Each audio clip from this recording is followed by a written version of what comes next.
Tunaomba mwancho murigereria mujumbe wensemo ya bunge ya West Mugirango Mheshimiwa Steven Mugaka ni garuro koboria kuchase komite chisemia se bunge nene enyara koba gikoiranira amaborio huna ninkige kogera chisukuru chigandrete kuya wikira boniga ka okwana busio bwe bunge yo mu basorero muski Mugaka ni gobono haruro koboria kuchase wizara chisemi ebeke emeroberio erio koenekia emeroberio ya botambe koiranire uya ase chisukuru hecho cyanyara koba chikubwatana wano mochando oyo Ogosambwa Gw'Echisukuru anemono ase bunge.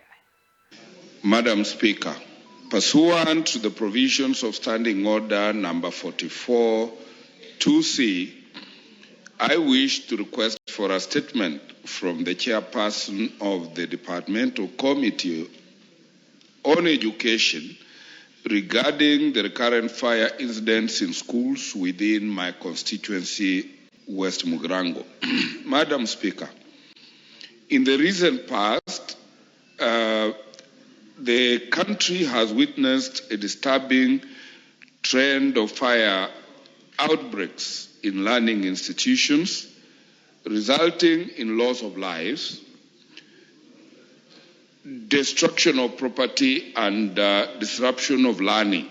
Within West Mugirango constituency, where I am privileged to be MP, several schools have recently experienced fire incidents, raising concerns on disaster preparedness in schools. For instance, on 20th June, Madam Speaker, 20th June 2026, a fire broke out at Kebirigo Boys High School, which is a national school, destroying part of the boarding facilities.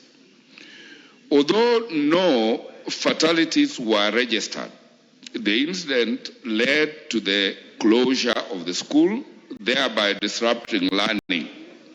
Similarly, on 8 June 2026, a fire broke out at Kura Senior School in Bosamaru Ward. Further, Madam Speaker, on 3rd June 2026, a fire razed down a dormitory at Masosa Mixed Secondary School in Nyamaya Ward, destroying property and the school infrastructure. These unfortunate incidents have exposed learners to danger, disrupting academic programs, and occasioned substantial loss of public resources. I thank you, Madam Speaker, and do plead that the Ministry of Education rises to the occasion and restores the infrastructure that the students have lost.